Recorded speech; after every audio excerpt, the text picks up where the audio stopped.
Beetroot പച്ചടി ഉണ്ടാക്കാനായിട്ട് നമുക്ക് 2 cup great ചെയ്ത ബീട്രൂട്ടും അതിലകത്തേക്ക് 1 കപ്പ് വെള്ളവും ആവശ്യത്തിന് ഉപ്പും ചേർത്ത് കുക്കറിലേക്കിട്ട് നന്നായിട്ടൊന്ന് വേവിച്ചെടുക്കണം.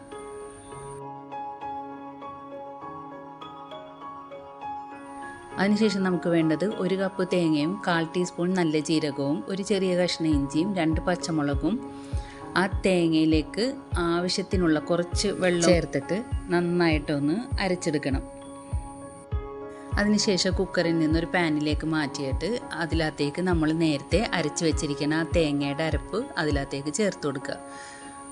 അത് ചേർത്തതിന് ശേഷം നമുക്ക് അതിലകത്തേക്ക് ഒരു 1/2 കപ്പോളം നല്ല തൈരും അധികം പുളിയും ഉണ്ടാവരുത്, അങ്ങനെയുള്ള നല്ല തൈരായിരിക്കണം. ആ തൈരും കൂടി ചേർത്ത് നന്നായിട്ടൊന്ന് മിക്സ് ചെയ്തിട്ട് മിക്സിയിലിട്ട് അടിച്ച് ഇതിലകത്തേക്ക് ഒഴിച്ചു കൊടുക്കണം.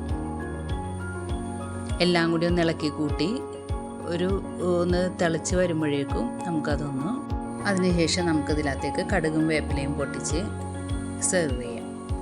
നല്ല അടിപൊളി ബീട്രൂട്ട് പച്ചടിയാണ്. എല്ലാവരും ഒന്ന് ട്രൈ ചെയ്ത് നോക്കുക.